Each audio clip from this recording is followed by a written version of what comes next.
책은 114페이지 펴시고요. 114페이지 펴시고.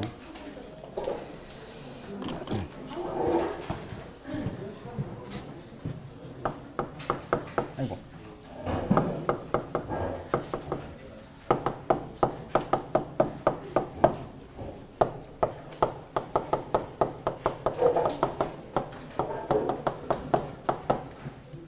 이번 시간에는 탄력성 중에서 수요의 가격 탄력성을 배웁니다. 수요의 가격 탄력성은 시험 문제 나올 때는 이렇게 한글로 나올 텐데 저는 다 쓰기 귀찮아서 이 뒤로 표시하고 쓸 거예요. 탄력성이 새로 등장하면 제일 먼저 하셔야 될 일은 독립변수가 누구고 종속변수가 누군지부터 찾아내세요. 이걸 찾아내시면 그 다음에 아까 설명드린 일반적 개념이라는 거에다 다 집어넣으면 되죠. 얘는 가격이 독립변수고 수요량이 종속변수니까 가격이 변해서 수요량이 변할 때 측정하는 게 수요의 가격 탄력성입니다. 공부하실 건 네 가지예요, 네 가지. 첫 번째 개념 아셔야 되고, 두 번째는 얘를 하는 이유는 탄력성의 크기, 즉 수요량이 많이 변하는가 적게 변하는가를 판단하기 위해서 하는 거니까 그걸 하셔야 되고, 여기까지는 이제 탄력성이 가장 기본적인 기초적인 사항이고, 그걸 이제 응용하는 게 총수익과의 관계.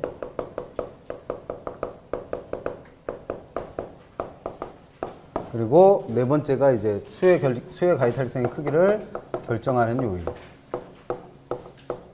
요 네 가지 공부하시는 겁니다. 그 수요의 가격 탄력성과 관련된 문제가 나오면 이 네 가지 중에 하나를 물었구나라고 생각하고 들어가시면 돼요. 이 네 가지 중에 뭔가 하나를 묻는구나. 그럼 개념은 독립변수가 누구고 종속변수가 누군지 알아냈으니까 개념은 누가 변해서 누가 변할 때, 가격이 변해서 수요량이 변할 때 이 수요량이 변하는 뭐가 궁금한 거다. 정도 내지는 크기를 측정을 해서 그걸 수치로 나타낸 걸 수요의 가격 탄력성이라 부릅니다. 그럼 얘들은 결국 하고 싶은 얘기가 가격 변할 때 수요량은 많이 변하는 거냐 적게 변하는 거냐 이걸 측정하는 거죠. 그래서 얘도 수치로 표시되는 거니까 그 수치가 갖는 의미는 가격이 얼만큼 변할 때 1% 변할 때 수요량은 과연 몇 % 변했는가. 아이고, 이거 알고 싶은 게 수요의 가격 탄력성이죠. 그래서 아까 풀어봤던 문제 같은 거 나온다고 그랬으니까 주의하시고, 그러면 세 번째, 이 수요의 가격 탄력성을 실제로 구할 때는 아까 독립변수가 밑으로 가고 종속변수가 위로 가라고 했으니까 독립변수인 누구의 변화율? 가격의 변화율 퍼센트로 표시되는 값 분의 위에는 누구? 수요량의 변화율 역시나 퍼센트로 표시되는 값 이렇게 구하시면 되는 거죠. 근데 여기서 주의할 건 우리가 알고 있는 한 가격과 수요량은 서로 반대 방향으로 움직이는 반비례 관계를 갖고 있으니까 얘가 마이너스면 얘는 플러스, 얘가 마이너스면 얘는 플러스. 그래서 부호가 항상 달라지겠죠. 그럼 얘는 항상 뭐 나오는 거예요? 마이너스 값만. 근데 얘가 사실 플러스 나오든 마이너스 나오든 별로 상관은 없는데 우리는 그게 불편하니까 여기다 앞에다 마이너스 하나 곱해서 일부러 뭐로 만든다? 플러스로 만들어 계산합니다. 플러스로. 그래서 이게 수요의 가격 탄력성을 구하는 식인데, 수요의 가격 탄력성을 구하는 식. 그럼 시험 문제에서는 이거 이용해서 내는 문제도 있어요. 그래서 책에 기본서에 130 아까 1페이지든가 133페이지 한번 가보시면 133 17번 문제가 있죠. 17번 21회 때 나왔던 거. 어느 부동산의 가격이 5% 하락하였다. 이거 뭘 준 거예요? 가격 변화율 준 거예요. 가격 변화율. 그 다음에 수요량은 7% 증가했다. 수요량 변화율 준 거죠. 그리고 뭘 구하래요? 수요의 가격 탄력성을 구하래요. 그럼 이런 걸 우리는 뭐라 불러요? 계산 문제라 부르죠. 그럼 이 문제를 못 푸는 이유는 뭐예요? 계산이 겁나게 어려워서? 가 아니라 뭐예요? 이 식을 못 외워서 못 푸는 거예요. 만약에 이 식을 외우셨다면 어떻게 하시면 돼요? 수요의 가격 탄력성은 앞에다 마이너스 붙이고 밑에다가 가격 변화율 얼마? 5% 어떻게 됐으니까? 하락했으니까 마이너스. 그 다음에 수요량 변화율 7% 증가했으니까 플러스. 그러면 마이너스 곱하기 마이너스니까 플러스 일단 되고 위아래 퍼센트 똑같은 거 약분하고 나면 5분의 7만 하면 되잖아요. 계산 겁나게 어렵네. 그래서 못 풀겠네. 그래서 얼마 나와요? 1.4. 이런 걸 우리는 계산 문제라 불러요. 계산 문제. 도대체 뭘 계산했길래? 뭐 계산했길래 이걸 계산 문제라 불러요? 7을 5로 나누기만 했잖아요. 그러니까 이런 걸 계산 문제라고 우리는 분류를 해요. 이런 문제까지 포함해서 몇 개 나오는 거예요? 7개. 그럼 계산 문제는 다 미친 듯이 어려워갖고 다 힘든 문제네. 절대 아니죠. 이런 문제 나오는 것도 많아요. 그러니까 이런 문제 나오면 무조건 어떻게 하셔야 돼? 무조건 맞춰야 돼. 그러니까 계산 문제를 못 푼다라고 하시는 건 대부분이 뭐예요? 이 계산 자체가 물론 어려운 것도 있어요. 계산이 복잡하고 어려운 것도. 근데 그런 거보다는 대부분 뭐예요? 계산식을 몰라서 틀리는 게 대부분이에요. 그래서 계산식만 외우면 풉니다. 그럼 이런 문제 나오면 사실 21회 때 이런 문제를 낸 의도는 뭐예요? 이거 다 틀리시라고? 무조건 맞추라고 내 문제 무조건 맞추라고. 근데 지금처럼 변화율을 직접 주면 별로 어렵지 않은데 문제는 뭐예요? 이 변화율을 직접 계산할 일이 생겨요. 계산할 일이. 그래서 그 변화율을 구할 일이 미분에서 구하는 게 있을 수도 있고 이걸 초기값으로 계산한다고 표현하고 그 다음에 평균으로 구할 때도 있어요. 이걸 중간값을 이용해서 계산한다라고 표현합니다. 그래서 사실 책에도 이게 설명은 돼 있는데 이거는 수요의 가격 탄력성을 구하는 두 가지 방법이 아니고 그냥 뭘 구하는 두 가지 방법이에요. 변화율 구하는 두 가지 방법이에요. 변화율. 그래서 변화율을 이렇게 구할 수도 있고 이렇게도 구할 수 있으니까 이거 말고도 수요의 가격 탄력성 구할 일 말고도 뭘 구할 일 있으시면 변화율을 구할 일 있으면 이렇게 구하시라는 거죠. 이렇게. 그래서 뭐 천안시내 인구 변화율을 구하고 싶다. 그럼 방법은 몇 가지라는 거예요? 두 가지. 그러면 천안시내 인구 변화율 같은 경우에는 초기값을 잡기가 쉽지 않죠. 정확한 수치를 알기가 어려우니까. 그러니까 뭘 구하는 거예요? 뭐 1년 동안에 2015년 동안에 천안시내 인구. 그럼 이게 뭐예요? 평균이지 평균. 분의 올해 새로 유입된 인구. 그럼 이게 뭐가 되는 거예요? 인구의 변화율을 뭐로 구하는 거? 평균으로 구하는 거. 괜히 얘기했어요. 그래서 변화율을 구하는 방법이 두 가지 있다 알고 계시고 그럼 이 변화율을 이용해서 우리는 뭘 구해야 되니까 수요의 가격 탄력성을 구해야 되니까 일단 초기값으로 미분하는 것부터 봐요. 초기값으로 미분하고 싶다. 그러면 일단 얘는 뭘 구하려고 변화율을 구하는 거니까 수요의 가격 탄력성을 구하려고 변화율을 구하는 거니까 일단 수요의 가격 탄력성을 구하는 식인 마이너스 붙여놓고 밑에는 누구? 가격 변화율 위에는 수요의 변화율. 근데 이 가격 변화율을 뭐로 구한다? 초기값으로 구한다는 거예요. 초기값. 초기값을 이용해서 수요의 가격 탄력성을 구하는 거니까. 그럼 초기값으로 구하는 방법은 이미 여러분들이 알고 계신 거예요. 어떤 거? 가격이 100원일다가 110원으로 올랐어요. 그럼 가격이 몇 퍼센트 변했다고 얘기해요? 10% 변했다고 얘기하죠. 그럼 이렇게 10%가 뭘 구한 거예요? 가격의 변화율을 구한 거지. 가격의 변화율을. 그러면 이게 지금 설명하려는 초기값으로 미분해서 구한 가격의 변화율입니다. 그럼 이거 10%는 어떻게 구했는지만 알면 되죠. 그럼 이 10%는 어떻게 나온 값이요? 100원 분의 10원 해서 구한 값이 이 10%죠. 그럼 이 100원을 뭐라고 부르고 10원을 뭐라고 부를지만 정하시면 되는 거 아니에요? 그러면 가격 변화율을 초기값으로 미분할 때는 밑에 들어가는 100원은 뭐다? 이게 초기값이요. 원래값. 그래서 초기값가로 계산한다고 그래요. 그래서 밑에 원래 가격 들어가면 되고 위에 들어간 10원은 뭐예요? 둘 사이의 변화량. 변화된 양. 그래서 가격의 변화량. 그러면 이게 뭘 구한 거예요? 가격의 변화율을 초기값으로 미분해서 구한 겁니다. 여러분들이 익히 알고 계신 방법. 그러면 똑같이 수요량 변화율도 이렇게 구하려면 못하면 돼요. 밑에는 뭐 들어가면 되고 원래 수요량. 위에는 수요량의 변화량. 이렇게 들어가면 되죠. 다 알고 있는 걸 새로 얘기하고 있는 거예요, 지금. 다 알고 계신 거. 10% 구하는 건 다 아니까. 그 다음에 두 번째 이제 중간값으로 평균한 건 얘도 왜 변화율을 구하게 된 거예요? 수요의 가격 탄력성 구하려고 변화율을 구하게 된 거죠. 그럼 일단 수요의 가격 탄력성 구하는 식은 써놔야겠죠. 그 다음 밑에 가격의 변화율을 구할 때 뭐로 구한다? 중간값으로 평균해서. 그러면 다른 건 기본적으로 얘하고 똑같아요. 다만 초기값은 누구 들어갔던 자리에 원래값 들어갔던 자리에 뭐만 집어넣는다? 평균만 집어넣으면 돼요. 평균. 그럼 지금 같은 경우에 평균 어떻게 구하시면 돼요? 100원이었던 게 110원 되었을 때 평균 구하고 싶으면 더해서 2로 나누시면 되지 뭘. 그러면 두 개 더하니까 210원을 둘로 나누니까 105원 되죠. 105원. 그럼 이걸 밑으로 집어넣으시라는 거예요. 그리고 위에는 똑같이 누구 들어라? 변화량 10원. 그럼 이건 가격의 변화율을 뭐로 구한 거? 중간값으로 평균한 겁니다. 그러면 원래 가격 들어갈 자리에 누가 들어가면 되니까? 가격의 평균 들어가면 되니까 가격의 평균은 어떻게 구한다? 가격 두 개를 더한 거를 얼마로 나눈 거? 2로 나눈 거. 이게 가격의 평균이잖아요. 분의 위에는 누구 들어간다? 그냥 가격의 변화량 똑같이 들어가면 돼요. 그럼 이게 뭐를? 가격의 변화율을 중간값으로 평균한 거.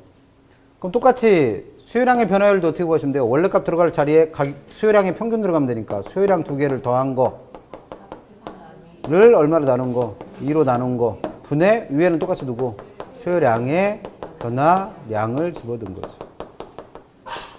그럼 왜 요약집에는 나누기 2가 없냐면 분수에서 위아래 똑같은 거 있으면 뭐 해도 돼요? 약분해버려도 되잖아요. 그래서 지워버린 거예요. 그냥 계산하기 더 편하시라고. 근데 어쨌든 나누기 2가 들어가는 건 왜 그런 거예요? 평균을 구한 거라. 그래서 평균값으로 구했다 이렇게 얘기합니다. 그럼 시험 문제는 아까처럼 이거로 물어볼 수도 있고 일반적으로는 이걸 알고 계시니까 이거로 물어볼 수도 있고 또는 이거로 물어볼 수도 있겠죠. 근데 이렇게 구한 방법과 이렇게 구한 방법이 똑같으면 두 개를 따로 알고 있을 필요가 없죠. 근데 실제로 값을 보면 알겠지만 얘는 100분의 10원이고 얘는 105분의 10원이니까 두 개가 똑같지가 않아요. 그럼 이 두 개 값은 미묘하게 차이가 난다는 거죠. 차이가 난다. 그렇기 때문에 두 가지 구하는 방법을 다 알고 계셔야 되고 시험 문제로는 이거를 낸 적도 있습니다. 그래서 이 문제가 기본서에 있죠. 그래서 134페이지 가보시면 19번 다음 중 가로안이 올바르게 묶인 것을 찾으랍니다. 다만 뭘 이용해서 구했다? 중간점을 이용해서 계산한 탄력성이다. 그럼 머릿속에는 뭐가 떠오르셔야 돼? 이 식 떠오르면 푸는 거고 아니면 그냥 빨리 찍고 넘어가시는 거고. 그러니까 개론이 좋은 점이 뭐예요? 민법처럼 읽어봐도 모르겠는 거는 어쩔 수 없잖아요. 근데 얘는 읽어보기 전에 내가 이거 풀 수 있는 문제다 풀지 못하는 문제다가 명확하게 구별되죠. 만약에 지금 19번 문제를 실제 시험에서 만났어요. 그럼 이거를 고민할 필요 없이 어떤 판단을 먼저 하시면 돼? 내가 이 식을 외우고 있나? 못 외우고 있나? 그러면 식을 외우신 분은 어떻게 하면 되고 계산기 재빠르게 끊어서 계산해 보시면 되고 만약에 이걸 외우신 적이 없다면 최대한 빨리 찍고 넘어가시면 되지. 그럼 민법처럼 연락에 읽어봤는데 답 안 나오는 경우보다는 낫잖아요. 그래서 민법은 문제 풀 때 시간이 오래 걸리는 이유가 뭐예요? 아는 거 같거든. 그러니까 어떻게 해요? 2번 읽고 3번 읽고 4번 읽고 그러다 보면 결국엔 엉뚱한 거 찍고 그럼 틀리는 건 당연한데 시간까지 까먹잖아요. 근데 이런 문제는 얼마나 좋아. 딱 보는 순간 풀지 말지 결정할 수 있으니까. 그래서 개론은 시간을 민법보다 짧게 잡습니다. 푸는 시간 자체를. 명확하게 구별되니까. 그래서 문제 볼게요. 사무실의 월 임대료가 9만 원에서 11만 원 상승했을 때 사무실의 수요량은 108에서 92로 감소했다. 이때 수요의 가입 탄력성이 얼마인가? A값 구해보라는 겁니다. 구해보려면 이 식이 생각나시면 되고 풀어보면 되니까 일단 수요의 가입 탄력성 구하는 거니까 앞에다 마이너스 붙이고 분수 밑에는 누구 들어가면 돼요? 가격의 변화율을 평균으로 구한 거. 가격의 변화율을 평균으로 구한 거. 그러면 평균으로 구하기 위해서는 밑에 뭐 들어간다고 했어요? 가격의 평균. 그럼 가격 두 개를 일단 더해야죠. 그러면 9만 원이었던 게 11만 원 됐으니까 20 됐지. 20. 만 원은 생략할게요. 편의상. 그럼 이걸 얼마로 나누셔야 돼? 2로. 그러면 가격은 평균이 얼마예요? 10원이지. 10원. 분의 가격은 얼마큼 변했어요? 9만 원에서 2만 원을 변하면 2만 원이 올랐죠. 2만 원이. 그러면 이거 2만 원 오른 거 구하려면 9에서 11 빼버리면 마이너스 2 되죠. 그러면 2는 구해지는데 가격이 떨어진 거로 표시되잖아요. 그럼 이렇게 구하시면 큰일 나니까 항상 구할 때는 나중 거에서 원래 걸 빼세요. 그래야지 뭐가 나와? 플러스가 나오지. 그래서 그냥 이렇게 해서 이 계산하는 것도 맞지만 어쨌든 부호도 아셔야 되니까. 그래서 얘는 2만 원만큼이 어떻게 됐으니까 올랐으니까 플러스. 그럼 이거 숫자 빠르신 분들은 바로 계산되죠, 뭘? 얘 하니까 10이잖아요, 10. 10. 그럼 10분의 2니까 얘는 몇 프로 나온 거예요? 10분의 2. 10분의 2. 0.2니까 20% 나오죠, 20%. 그럼 가격 변화율이 얼마라는 거예요? 20%. 이거 구하려고 한 거 아니에요, 처음에? 이거 구하려고? 그 다음에 수요량 변화율도 계산해봐요. 수요량은 몇 개에서 몇 개 됐으니까? 108개에서 92개 됐으니까. 108개에서 92개 됐으니까. 두 개 더하면 얼마? 200. 그럼 그걸 얼마로 나눠서? 2로 나눠서 평균한 거예요. 그러면 수요량은 몇 개가 평균이라는 거예요? 100개. 그 다음 위에는 뭘 들어가라? 수요량의 변화량. 그럼 수요량의 변화량은 어떻게 구하면 돼요? 108개였던 게 92개니까 빼면 16개? 그럼 16개 늘은 거로 표시되잖아요. 그러니까 어떻게 빼시라는 거예요? 이렇게 빼면 안 되고 92에서 108을 빼야죠. 그래야지 16개가 줄어든 거로 표시되지. 그러니까 수요량은 몇 개? 16개 어떻게 됐다? 줄었다. 그럼 이것도 계산해 보면 일단 얘는 100이었고 16이니까 얘는 몇 프로만큼? 16%만큼 어떻게 된 거예요? 감소한 거잖아요. 이거 계산하면 얼마나 와요? 이거 계산하면? 이렇게 써놔서 또 못 알아듣지? 이렇게 얼마예요 이거? 100. 그럼 100분의 16이면 몇 프로예요? 뭐 알고 싶어서 이거 한 거예요 지금? 이걸 왜 구한 거예요 이거를? 뭘 구하고 싶어서? 수요량의 변화율을 알고 싶어서 구한 거예요 지금. 그럼 수요량의 변화율을 알아내야 될 거 아니에요? 16%. 근데 어떻게 됐으니까? 감소했으니까 마이너스 16%. 이거 왜 구해본 거예요? 뭘 알고 싶어서? 가격의 변화를 알고 싶어서. 그럼 가격의 변화율을 몇 프로인지 알아야 될 거 아니에요? 20%. 그러면 구했으니까 이거 어떻게 하시면 돼? 마이너스 붙이고 이렇게 하시면 될 거 아니에요? 그럼 20%분의 16%니까 마이너스랑 마이너스 곱해서 플러스 되고 얘는 2로 또 약분되잖아요. 그러면 2로 약분하면 얘는 10 되고 얘는 0.8 되니까, 아니 8 되니까 0.8. 어렵다고 하실 만하네. 이걸 계산을 못하네. 수학학원을 가셔야겠는데. 큰일 났네. 그렇게 구하시면 됩니다. 그럼 이거 아까 이렇게 안 구하고 아까 요약집에는 나누기 2를 다 어떻게 할 수 있다고 그랬어요? 약분할 수 있다고 그랬잖아요. 이렇게도 구할 수 있잖아요. 그럼 이렇게 구해보면 얘는 정확한 퍼센트는 안 나오죠. 퍼센트는 정확하게 안 나요. 왜냐면 그 실제값을 구하는 게 아니니까. 대신 이것만 구하는 거죠. 이것만. 그러면 얘도 어떻게 하시면 돼요? 가까이 있는 애들끼리 곱해서 밑으로 보내요. 그러면 2 곱하기 2배 분의 멀리 있는 애들끼리 곱해서 위로 보내요. 그러면 20 곱하기 16. 그럼 얘랑 약분하면 0만 남는 거잖아요. 그럼 아까 구했던 것처럼 20분의 16이 그대로 나오죠. 그럼 아까 얼마 나와? 0.8. 할 말이 없어요. 이런 거는 제가. 어떻게 가르쳐드려? 붙잡아 놓고 구구단을 외우라고 할 수도 없고. 구하시면 됩니다. 그래서 식에다 그대로 대입해서 구하신 거예요. 그러면 이렇게 해서 0.8 구하는 거 시험 문제 나온다는 거죠. 쉽게 내면 어떻게 되는 거고, 가격 변화율과 수요량 변화율 바로 주고 구하라는 거고, 이렇게 물어보거나 이렇게 물어보면 조금 더 까다롭고. 근데 어찌 됐든 간에 시험 문제에서는 이 세 가지 식 중에 뭔가를 이용해서 수요의 가격 탄력성을 구해라 라는 문제가 출제된다는 거죠.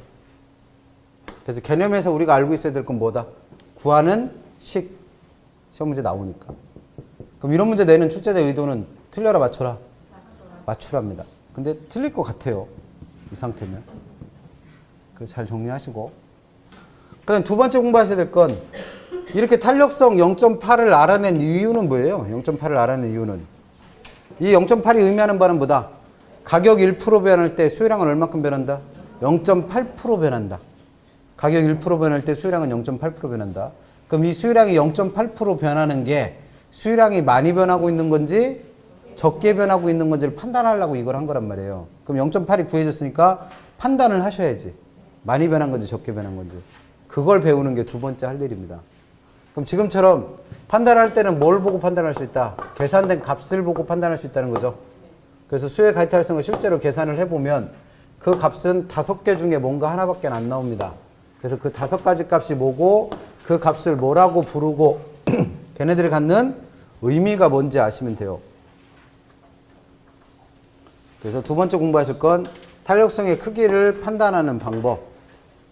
그럼 일단 나올 수 있는 탄력성의 값은 지금처럼 0.8이 나온 걸 보고 수요량이 많이 변했다, 적게 변했다를 판단해야 될 거 아니에요. 근데 많다, 적다, 누구보다 많다, 누구보다 적다 이런 말 하려면 누구누구보다라는 기준을 잡아야 될 거 아니에요. 기준. 그러면 그 기준이 수요의 가격 탄력성 같은 경우에는 이 두 개가 같을 때예요. 그럼 이 두 개가 같으면 이 값은 얼마 나온다? 1 나와요. 1. 그래서 수요의 가격 탄력성은 1을 기준으로 해서 1보다 이 값이 크면 수요량은 많이 변했다라고 얘기하는 거고 이게 1보다 작으면 그 값이 1보다 작으면 수요량은 적게 변했다라고 판단합니다. 그래서 일단 1이 나올 수 있다는 얘기고 1보다 어떨 때도 있겠고 클 때도 있겠고 1보다 작을 때도 있을 거예요. 그래서 얘가 제일 작아지면 마이너스는 안 나오게 하려고 일부러 마이너스를 붙여놨으니까 제일 작아지면 0밖에 안 되는 거고, 이게 제일 커지면 커지는 제한은 없으니까 무한대까지 커집니다. 그래서 나올 수 있는 수의 가이탈리슨 값은 5개 중에 뭔가 하나가 나와요. 그러면 우리가 알아야 될 건 걔네들을 부르는 이름, 그리고 걔네들이 갖는 의미. 그래서 1일 때가 기준이 된다고 그랬으니까 이걸 단위 탄력적이라고 부르는 거고, 단위 탄력적이란 얘기는 가격의 변화율하고 수요량의 변화율이 어떻다? 같다라는 걸 의미합니다. 같다. 그러면 얘가 1보다 크다라는 건 그만큼 수요량이 많이 변하는 거니까 수요량이 민감하게 변한다. 그래서 이걸 탄력적이라고 표현하고, 탄력적이라는 얘기는 가격의 변화율보다 수요량의 변화율이 더 크다라는 걸 뜻합니다. 즉 수요량이 그만큼 많이 변하고 있다는 걸 뜻하죠. 얘가 1보다 작을 때를 반대로 비탄력적, 즉 수요량은 민감하지 못하다는 얘기고, 그 다음에 얘는 의미하는 게 가격의 변화율과 수요량 변화율을 비교했을 때 수요량 변화율이 더 작다라는 걸 뜻합니다. 그래서 얘가 제일 작아졌을 때 0일 때를 가장 비탄력적이라고 해서 완전 비탄력적이라고 부르고, 완전 비탄력적이라는 거의 뜻은 얘가 수요량이 적게 변할수록 이 값이 작아지는 거죠. 그럼 얘가 0 됐다는 얘기는 수요량의 변화율이 얼마가 됐다는 거예요?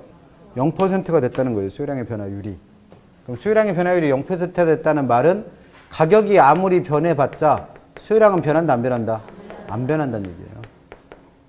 그때를 완전 비탄력적이라고 표현한다는 거고, 수요량이 많이 변할수록 탄력적인데 얘가 제일 커진 게 무한대니까 이때를 완전 탄력적이라고 부릅니다. 그럼 완전 탄력적이라는 건 수요량의 변화율이 얼마가 돼버렸다? 무한대가 됐다는 얘기예요. 무한대. 그래서 5가지 값을 부르는 이름, 그리고 걔네들이 갖는 의미 아시면 되는데, 이걸 정리해보면 여기 표시된 요 값들은 뭘 나타내고 있는 거예요? 탄력성의 크기를 표시한 값이죠. 탄력성의 크기. 그럼 그 탄력성의 크기를 표현할 때는 어떻게 표현해요? 탄력성이 크다 또는 탄력성이 작다라고 표현합니다. 0.7하고 3하고 얘는 뭐라고 그래요? 3보다 작다. 얘는 0.7보다 크다.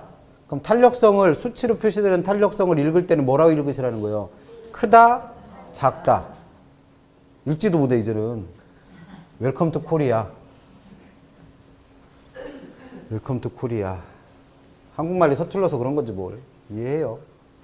그 다음에 여기 있는 말들은 뭘 나타내는 거예요? 그거를 읽는 방법이 읽는 방법. 그래서 탄력성이 클 때를 공통적으로 뭐라고 표현한다? 탄력적이다. 그럼 그때는 우리는 뭐라고 해석하면 돼요? 수요량은 그만큼 많이 변한다. 탄력성이 작을 때 우리는 뭐라고 읽는다? 비탄력적이라고 읽어요. 그래서 이때는 수요량이 그만큼 적게 변한다는 걸 뜻합니다.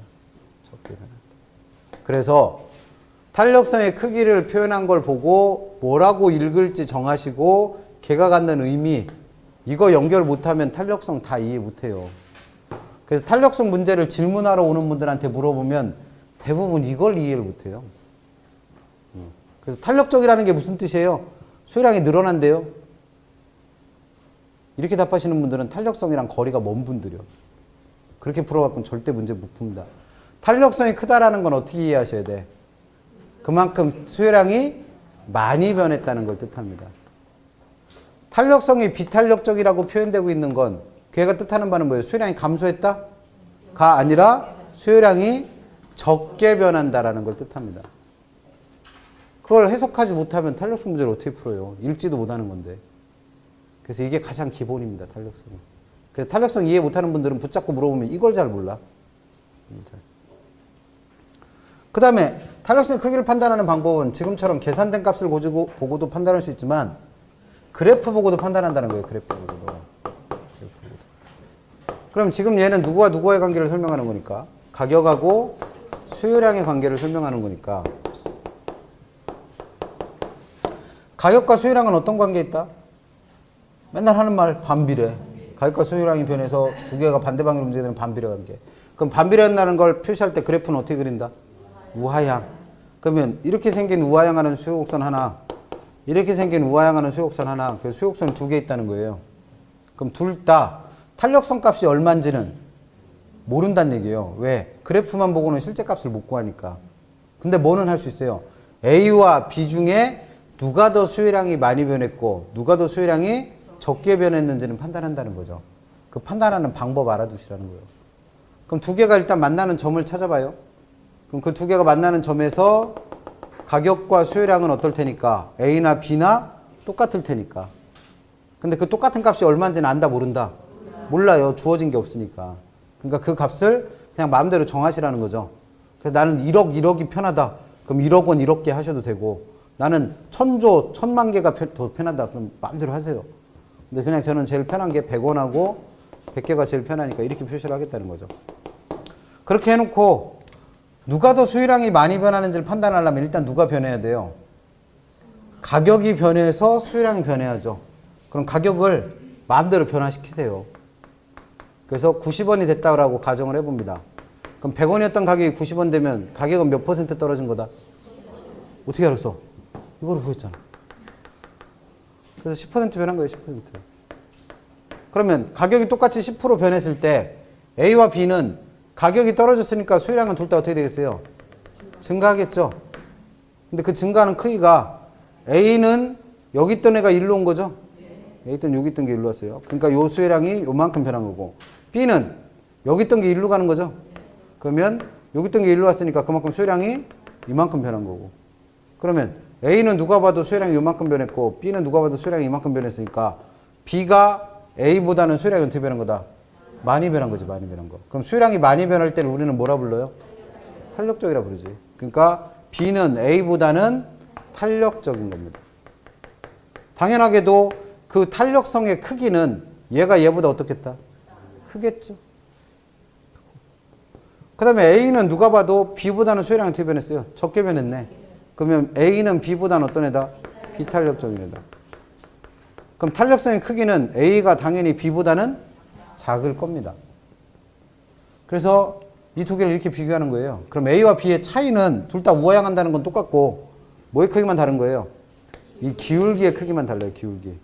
그래서 탄력적인 애일수록 기울기가 어떻고 기울기의 크기가 작습니다. 그래서 이걸 완만하다라고 표현하는 거고 완만하다는 모양이고 기울기의 크기는 작다라고 표현해요. 크기는 항상 뭐라고 표현해? 크다, 작다. 그 다음에 비탄력적인 애는 기울기의 크기가 그만큼 어떻다는 거예요? 크다. 그래서 이걸 모양으로 읽을 때 그 기울기가 가파르다라고 표현하는 거죠. 이게 다예요. 그럼 이걸 정리해보면 아까 탄력적인 애일수록 탄력성의 크기는 크다, 작다? 거봐, 탄력성 이해 못하는 분들의 특징이 이거예요. 탄력적이면 탄력성이 커요, 작아요? 방금 전에 하고 나왔어. 지우지도 않았어, 지우지도. 탄력적이라 부르는 것들은 다 탄력성의 크기가 크다고 그랬어요. 그럼 탄력성이 크면 기울기는 어떻게 돼? 작아지는 거지. 그 다음에 비탄력적이라는 얘기는 탄력성의 크기가 그만큼 어떻다? 작다. 그럼 기울기의 크기는 그만큼 커진다는 거예요. 그러면 탄력성의 크기와 기울기의 크기는 서로 어떤 관계가 있어요? 하나가 커지면 하나는 작아지는 반비례 관계 있지. 그래서 그래프를 가지고 탄력성의 크기를 판단하는 원리는 탄력성의 크기하고 기울기의 크기가 서로 무슨 관계에 있기 때문에 반비례 관계에 있기 때문에 유출을 해낼 수 있는 거예요. 그러면 이렇게 비탄력적인 수요곡선이 더 기울기가 가팔라져서 기울기가 90도 돼버렸습니다. 그럼 얘는 수요곡선 중에 가장 기울기가 큰 애요. 기울기가 제일 큰 애예요. 그럼 기울기가 제일 크다는 얘기는 탄력성은 제일 작다는 얘기죠. 그럼 수요의 가이탈성이 제일 작을 때 얼마나 부른다? 0. 뭐라고 이름 붙여요? 완전 비탄력적. 이때 수요곡선은 무슨 모양이 된다? 수직선 된 겁니다. 수직선. 반대로 이렇게 기울기가 작은 수요곡선이 더 작아져서 아예 0 돼버렸어요. 0. 그럼 기울기가 이때가 수요곡선 중에 제일 작을 때죠. 그럼 기울기가 제일 작으면 반대로 탄력성은 제일 커지죠. 그러면 수요의 가이탈성이 제일 클 때 그 값은 얼마? 무한대. 이때를 완전 탄력적이라 부른다고 그랬고 그때 모양은 평선. 그러면 지금 이걸 하고 있는 이유는 뭐예요? 지금 이 그래프를 그려드린 이유는 뭐의 모양을 보고 그래프의 모양을 보고 뭘 판단해라? 탄력성의 크기를 판단해라. 그럼 여기 나와 있는 말 수직선이다, 수평선이다, 기울기가 크고 가파르다 또는 기울기가 작고 완만하다는 다 누구의 모양을 나타낸 말? 그래프 모양 나타내고 있습니다. 그 다음에 완전 비탄력적이다, 탄력적이다 또는 탄력적이다, 비탄력적이다 이 말은 뭐의 크기를 나타내는 말? 탄력성의 크기를 나타내는 말이죠. 그럼 뭘 보고? 그래프의 모양을 보고 탄력성의 크기 판단하겠네. 연결할 줄만 아시면 되니까. 탄력성 못하는 분들의 특징이 이걸 이해를 못해요. 그래서 주변에 공부하시는 분이 나랑 같이 공부하는 분이 실력 있는 분인지 알고 싶으면 뭐해? 이거 던져보면 돼. 그래서 잘 모르면 뭐예요? 다른 분이랑 노세요. 놀기는 좋을지 몰라도 시험과는 관계가 없는 분이야. 내가 끌고 가야 될 분이야, 그런 분들은. 그래서 스터디하는 분들 혹시 있나 모르겠는데 스터디를 할 때 최악의 수가 뭐냐면 나보다 공부 못하는 분들 붙잡고 스터디하고 있는 거예요. 그럼 내가 뭘 해야 돼? 이분들 다 가르쳐줘야 돼. 그럼 나는 얻는 게 하나도 없어요. 거꾸로 제일 좋은 스터디는 뭐예요? 내가 이 그룹에서 공부 제일 못해. 왜? 이분들한테 다 배울 수 있는 거예요. 그래서 스터디를 할 거면 이렇게 하세요. 이렇게. 제발 이렇게 하지 말고.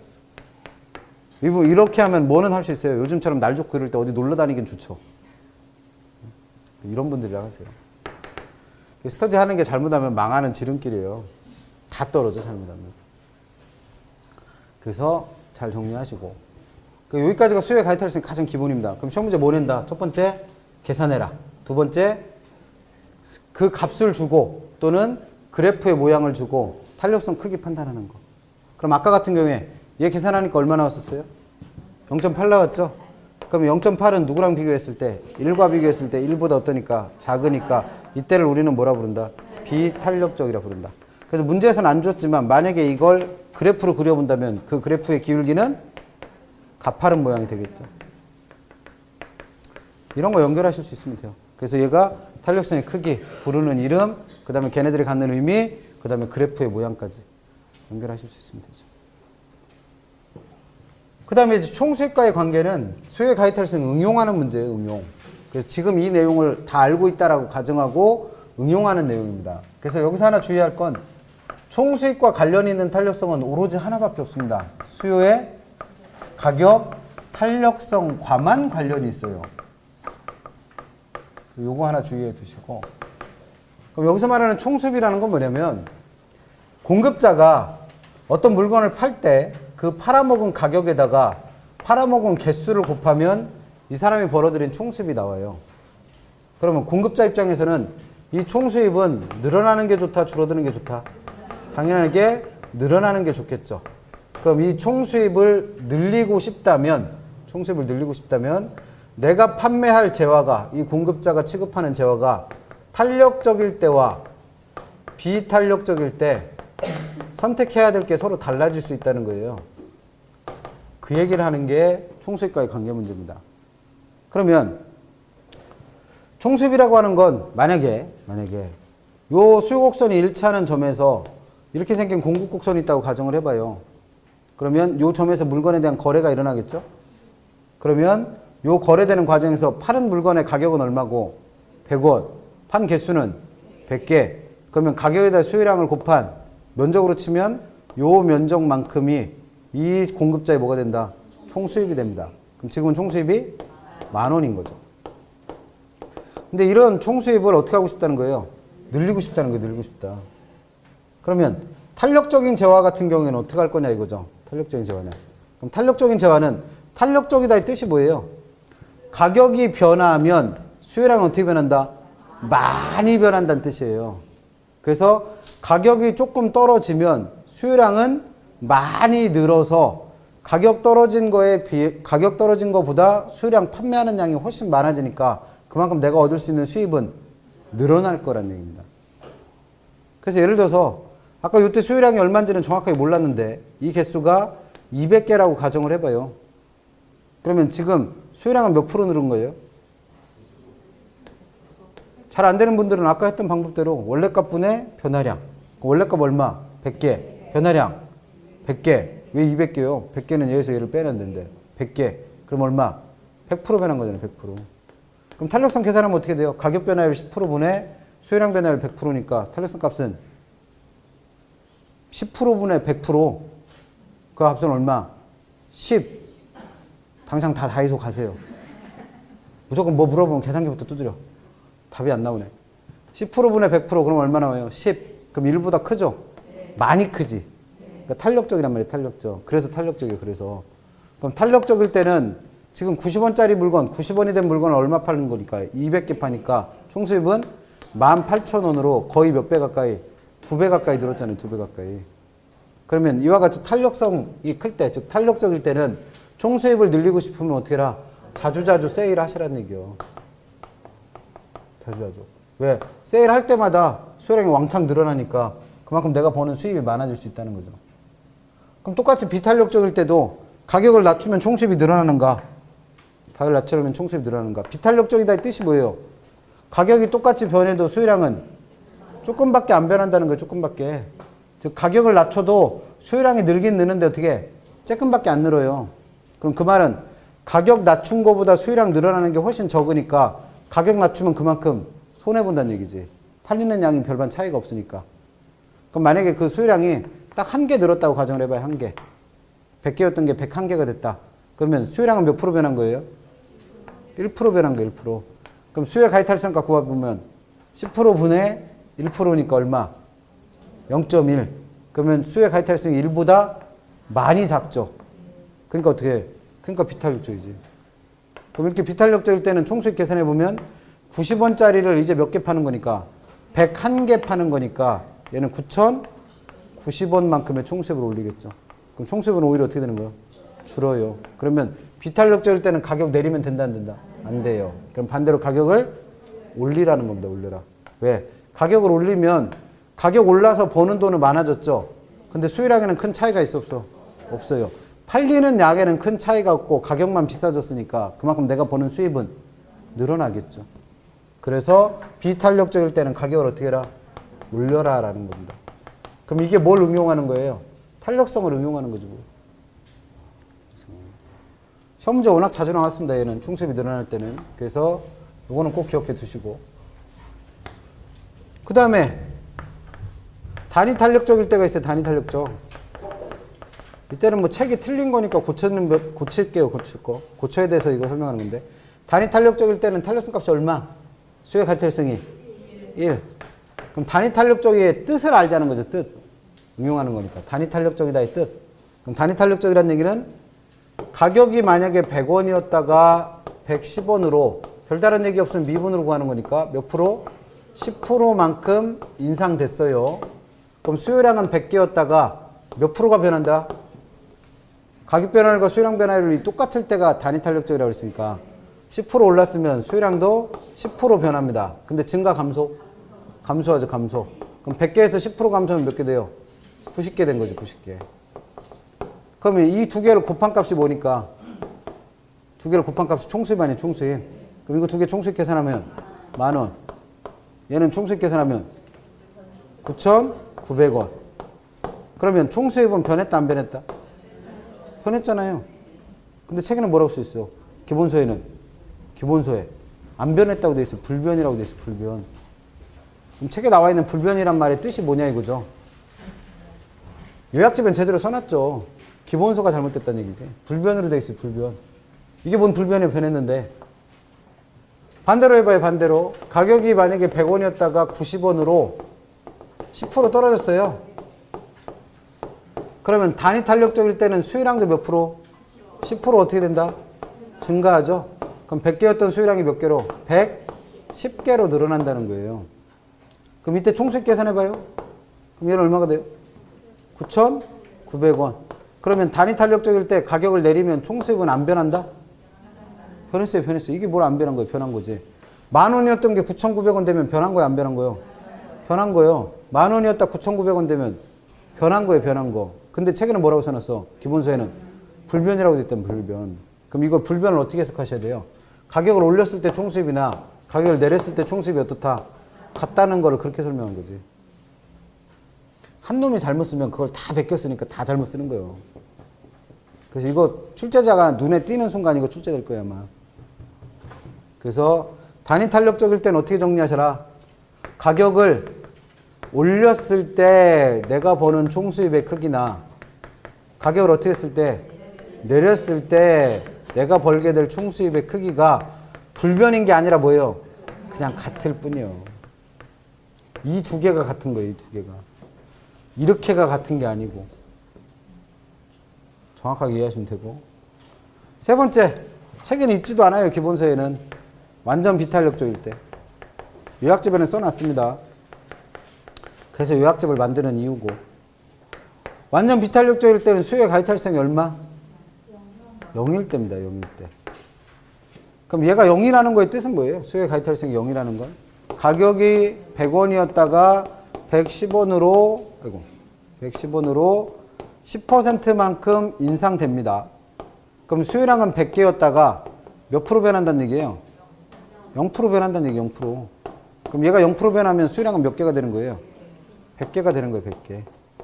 이때가 완전 비탄력적일 때입니다. 그래서 완전 비탄력적일 때는 누가 변해도, 가격이 변해도 수요량에는 변화가 없다. 이 말입니다. 그럼 이때도 이 두 개를 곱한 게 뭐예요? 총수입. 그럼 이 두 개를 곱해서 총수입 계산하면 10,000원. 이 두 개를 곱해서 총수입 계산해보면 11,000원. 그럼 완전 비탄력적일 때 가격이 변하면 총수입은 변한다, 안 변한다? 변하죠. 근데 그 변하는 모양이 수요량의 변화가 아예 없기 때문에 가격 변한 비율과 똑같은 비율. 그러면 지금 10,000원이었던 게 11,000원 된 거면 총수입도 몇 프로? 10%만큼 늘어난 거죠. 이 두 개가 어떻다는 거예요? 같아요. 즉 가격 변화율과 수요량, 아니 총수입의 변화율이 똑같습니다. 그래서 완전 비탄력적일 때는 가격을 올려요.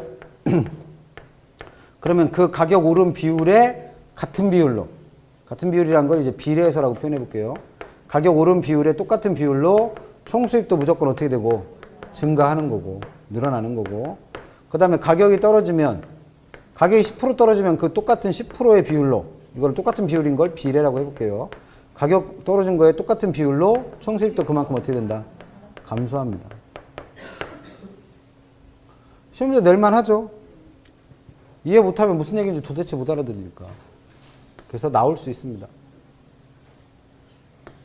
얘는 워낙 자주 냈고, 얘네들은 이건 일단 책이 잘못돼서 주의하셔야 되고, 이건 책이 없어서 적어드린 거고.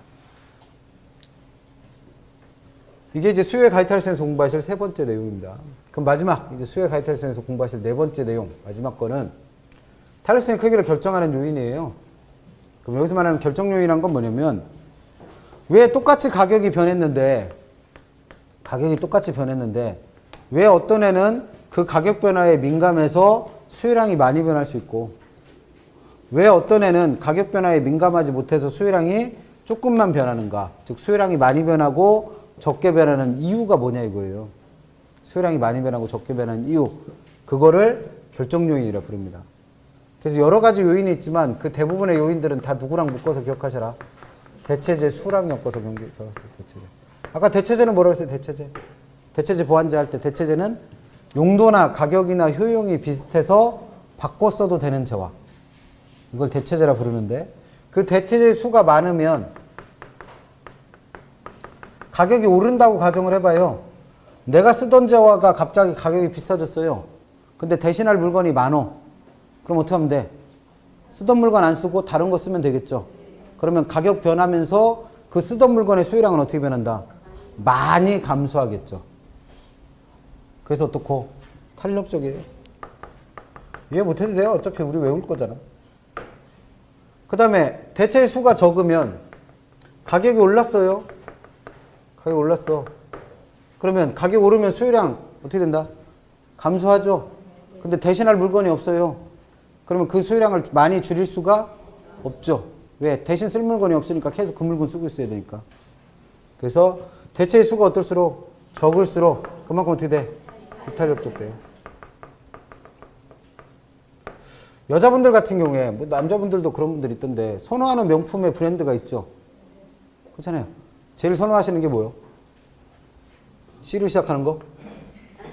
어? 아니면 뭐 G인가? G로 시작하는 건가? 이런 거 이거 제일 좋아한다고 쳐요. 이렇게 돼 있는 거 이런 거 좋아한다고. 그럼 얘는 대신할 물건 있어 없어? 나한테는 여자분들 입장에서 이거 대신할 거 있어? 없어. 이거는 500만 원을 주더라도 사야 돼. 그럼 얘는 대체제가 없죠. 그럼 얘가 500만 원 하던 게 600만 원 됐어. 그러면 사는 마음을 접나? 아니 더 사고 싶지. 그렇잖아요. 그러니까 얘는 뭐예요? 대체제가 없으니까 가격이 비싸져도 수요가 줄어 안 줄어? 거의 안 줄어요. 그러니까 어때요? 비탄력적이에요. 비탄력적. 이런 거죠. 그래서 대신할 물건이 적을수록 가격이 변해도 나는 그 물건에 대한 수요를 크게 변하지 않습니다. 왜? 대신할 게 없는데 어떻게 바꿔? 그런 얘기죠. 그래서 요거 기억해 두시고 시험 문제는 어떻게 내냐면 이러한 경우에는 수요의 가격 탄력성이 탄력적으로 변한다 또는 비탄력적으로 된다 이런 형태로 나올 겁니다. 또는 탄력적이다 비탄력적을 다르게 표현하면 어떻게 해요? 탄력성이 커진다 탄력성이 작아진다 이렇게 표현할 수 있겠죠. 또는 수요 곡선이 완만해진다 또는 가팔라진다 이렇게 표현하겠죠. 그게 처음에 얘기 드린 탄력성의 크기 판단하는 방법에 대한 얘기니까. 그러면 어떻게 나오든 간에 이렇게 나왔으면 이 앞에 있는 말이 무조건 누구랑 연결되는지 대체의 수랑 연결시킬 수 있으면 돼요. 그래서 이 앞에 있는 말이 대체의 수를 어떻게 하게 하면 많아지게 만들면 뭐가 답이 된 거고 탄력적이다 또는 탄력성이 커진다 기울기가 완만해진다. 그 다음에 여기 나와 있는 이게 대체의 수를 적게 만들면 비탄력적이다 또는 기울기는 가팔라진다 탄력성은 작아진다 이렇게 판단하시면 됩니다. 기출됐었던 지문 중에 공공임대주택의 공급 확대가 나타났다. 공급 확대는 수요의 가이탈성을 비탄력적으로 만든다. 얘가 맞나요? 틀리나요? 이렇게 물었었다는 거예요. 그러면 여기 나와 있는 공공임대주택의 공급 확대를 누구랑 연결하셔라? 대체의 수랑 연결할 수 있으면 된다는 거예요. 이거 연결 못하면 무슨 소리인지 못 알아듣고. 그럼 공공임대주택의 공급 확대라는 건 원래는 누구만 있던 거예요? 사적주택만 있던 데에 뭘 새로 지어준 거예요? 공공임대주택을 새로 지어준 거죠. 그러면 임대주택을 소비할 수요자들 입장에서는 사적주택을 대신할 뭐가? 대체재가 늘어난 거죠. 그럼 대체재 수 늘어났으니까 수요는 어떻게 돼? 탄력적으로 변하죠. 이런 것들 묻습니다. 그래서 거기 책에 뭐 이것저것 잡다하게 써 있는데 다 필요 없어요. 그냥 거기 나와 있는 모든 설명들은 누구랑 연결하실 수만 있으면 된다. 대체의 수. 그래서 그 설명이 대체의 수를 늘어나게 만들면 탄력적. 그래서 대체의 수를 적게 만들면 비탄력적. 그럼 수요의 가이탈력성에서는 시험 문제 묻는 게 이 넷 중에 하나예요. 그럼 이 중에 제일 쉬운 게 누구예요? 계산 문제지 뭘. 계산식만 외우시면 되잖아요. 그 수요의 가이탈력성에서 계산 문제 나오면 제일 쉬운 문제 준 거고 그 구체적 내용을 물어보는 거 나오면 좀 까다롭고 그렇게 공부하시면 되죠. 탄력성 이해 못하는 분들의 공통점은 다 뭐고 이걸 이해 못하고 어렵죠 뭐 탄력성이. 여기까지 하시고 잠깐만 쉬었다가는 요약집에 기본서의 119페이지 그 다음에 요약집으로는 47페이지 가시면 나머지 탄력성들 나온 거 있어요. 그래서 나머지 것들 정리하고 마무리하시면 되겠죠. 잠깐만 쉬었다 합니다.